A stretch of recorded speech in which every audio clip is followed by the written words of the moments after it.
قدیر رضی اللہ عنہ بیان کرتے ہیں کہ ایک بدوی نبی کریم صلی اللہ علیہ وسلم کی خدمت میں حاضر ہوا اور اس نے عرض کیا، کوئی ایسا عمل بتائیں جو مجھے جنت کے نزدیک کر دے اور دوزخ سے دور لے جائے۔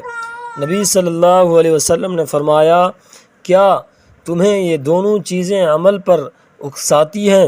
اس نے کہا، ہاں۔ آپ صلی اللہ علیہ وسلم نے فرمایا، سچ کہے اور زائد چیزیں صدقہ کر۔ وہ کہنے لگا، اللہ کی قسم، میں ہر وقت سچ نہیں کہہ سکتا اور نہ ہی زائد چیزیں صدقہ کرنے کی استطاعت رکھتا ہوں۔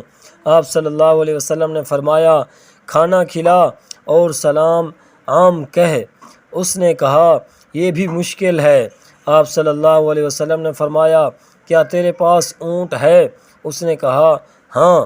پھر آپ صلی اللہ علیہ وسلم نے فرمایا، اپنے اونٹوں میں سے ایک اونٹ لے اور ایک مشکیزہ لے اور ان لوگوں کے گھروں میں جا جو روزانہ پانی نہیں پی سکتے، انہیں پانی پلا، شاید اونٹ کے مرنے یا مشکیزہ پھٹنے سے پہلے تیرے لیے جنت واجب ہو جائے۔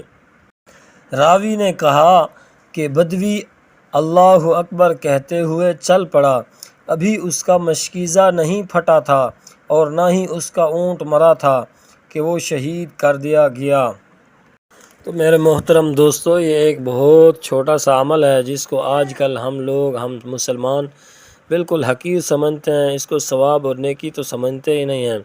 یہ بہت بڑا عمل ہے، اللہ کے ہاں چھوٹا سا عمل بھی بہت بڑا ہوتا ہے۔ ہم نے سنا ہوا ہے، واقعہ کئی بار سنا ہے کہ ایک رنڈی جب جا رہی تھی تو اس نے راستے میں ایک پیاسے کتے کو تڑپتے ہوئے دیکھا اور وہ مر رہا تھا پیاس کی وجہ سے۔ تو اس نے اپنا جو جوتا تھا اس کو اتارا، اپنے بوچھن کے ساتھ، اپنے سر کے کپڑے کے ساتھ اس کو نیچے باندھ کر لٹکایا پانی میں، اور پانی لے کر اس پیاسے کتے کو پلایا۔ اللہ نے اس کی وجہ سے اس کی بخشش فرما دی۔ یہ پانی پلانا ایک بہت بڑا عمل ہے، اس کو معمولی نہ سمجھیں بالکل بھی۔